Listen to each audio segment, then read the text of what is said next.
درانو کتونکو السلام علیکم. زه محمد سلمان همدرد د حق غږ پښتو چینل خبري لنډیز کې ستاسو قربا اوس تاسو په امر اړوند د مهمو خبرونو لنډیز.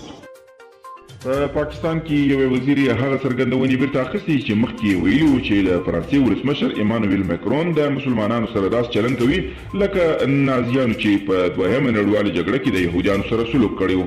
د عامه روغتیا وزارت وایي چې په تېره اونۍ کې د هیواد 3 طبي کارکوونکي د کورونا ویروس له امله مړه شوي دي. په دغه کې د انډونیزیا نوي ټاکل شوي سفیر رضوان حسن د طالبانو د قطر دفتر له پلاوي سره کتلي او پر هر اړخیزو موضوعګانو یې خبرې سره کړي.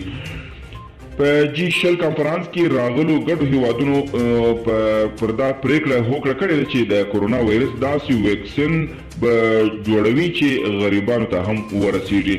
او ځینې رسنۍ وایي چې اشرف غني مرستیالانو یې او ډاکټر عبدالله هم له خپل ټیم سره ومنله چې د دغې تړون به د بین الافغاني خبرو لپاره بنسټ او بنیاد وي. منابع وایي چې په لومړی سر کې لومړی مرستیال امرالله صالح د دې کار سخت مخالفت وکړ، په مخالفت په ډاګه کړ، خو وروسته له خپل دریځه په شا شوی دی.